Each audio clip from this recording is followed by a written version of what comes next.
Let's look closer at the Google Nexus 5 made by LG.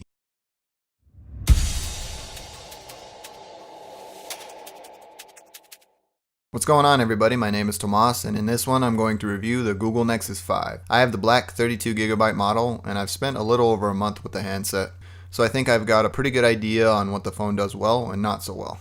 Google is selling this thing off contract for $349 USD for the 16GB variant. Tack on an additional $50 and you can get the 32GB version. The phone is accompanied by a SIM ejection tool, plenty of documentation, a micro USB cable, and 120 to 240 volt wall wart.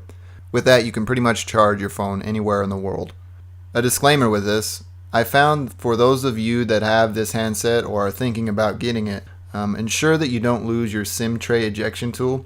The ejection hole is smaller than other phones, so you can't use a paperclip or anything to get the SIM tray out. The phone has a premium feel to it without the premium price. The camera is an 8 megapixel shooter equipped with optical image stabilization.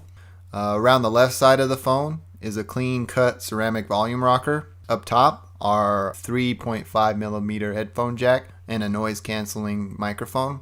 Down the right is a ceramic power sleep wake button and the SIM card tray. The bottom is equipped with a mono speaker, micro USB input, and a microphone disguised behind the same design speaker grill. The face of the device is a 4.95 inch 1920 by 1080 full HD IPS display covered by Corning's Gorilla Glass 3. Personally, for the cost of this phone, the build quality is perfect. You surely won't be disappointed. I really enjoy the feel of the black model as it has matte finish surrounding the phone and on the back. I can't speak to the glossy surroundings found on the white version, but I personally prefer the matte finish. Probably the most important aspect to me is the phone's usable storage. I was pleasantly surprised to find nearly 26 gigabytes of usable space in the 32GB variant. This is to attribute to Android 4.4 KitKat's file management.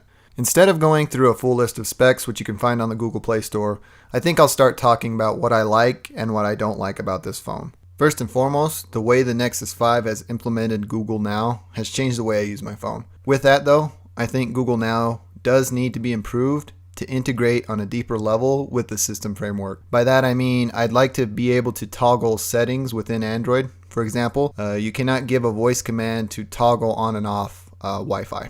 I'm optimistic about this though, because Google tells you that this action is not supported, which leads me to believe that it will at some point get full support. Before I continue, I need to preface this portion of my video by saying I am no camera guy, and the camera that shipped with 4.4 was more than enough for me. But with the release of 4.4.2, the update brought significant improvements to the camera. Two of the most noticeable changes would be the shutter speed and the HDR progress circle, which I'm glad for because I was always moving the camera before the image was finished processing. You can expect significant gains with 4.4.2 in the camera department. Shutter speed is much improved and you should be able to quickly capture a photo if the need presents itself. Although I think you'd be hard pressed if you were trying to take a picture of something that was moving quickly. The user interface can become quite cumbersome as some settings are buried in other settings. The drill down design could use an overhaul. I found it annoying at times and I just ended up snapping photos without making any edits or changing any settings to the camera itself. I took photos under KitKat 4.4 and then took similar photos after the update to 4.4.2. I snapped both regular and HDR photos. I'll let you be the judge of which are better because I have no idea where to begin to explain the differences. Personally, the improvements that 4.4.2 bring are significant enough for me to choose the pictures that I took after the update. The filming aspect of the Nexus 5's camera is above par. The OIS really kicks in if you don't have a steady hand. In addition to that, if you do have a steady hand, it just improves your shot. With that, the microphone is impeccable. It does a great job of capturing the sound around you. My number one gripe about the handset is speaker quality. To be frank, it's horrendous, and it is something that may be a deal breaker if you're considering this phone. Although it did see an update in 4.4.2 as well. Take a listen.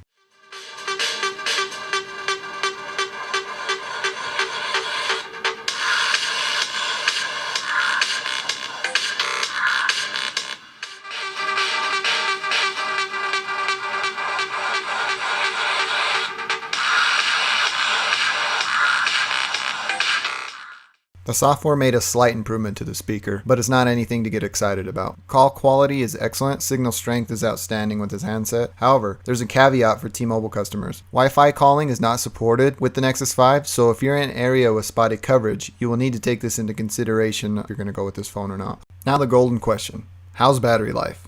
The phone is equipped with a solid 2300 milliamp hour battery that easily gets me through a day of normal use. But if you're a power user, I would highly suggest you invest in a wireless charging pad, aka a Qi-enabled charger, because the Nexus 5 supports it. I've been impressed with the battery so far. I'll close this review out by addressing the IPS display. Coming from an AMOLED screen, I can say I prefer the IPS because it doesn't oversaturate colors. Viewing angles are decent. I will say outdoor viewing is much improved over the AMOLED display. That's to say I'm coming from the Samsung Galaxy S3. That about does it for me in this one, guys. If you liked what you saw here, feel free to hit that thumbs up button. If not, hit the dislike button.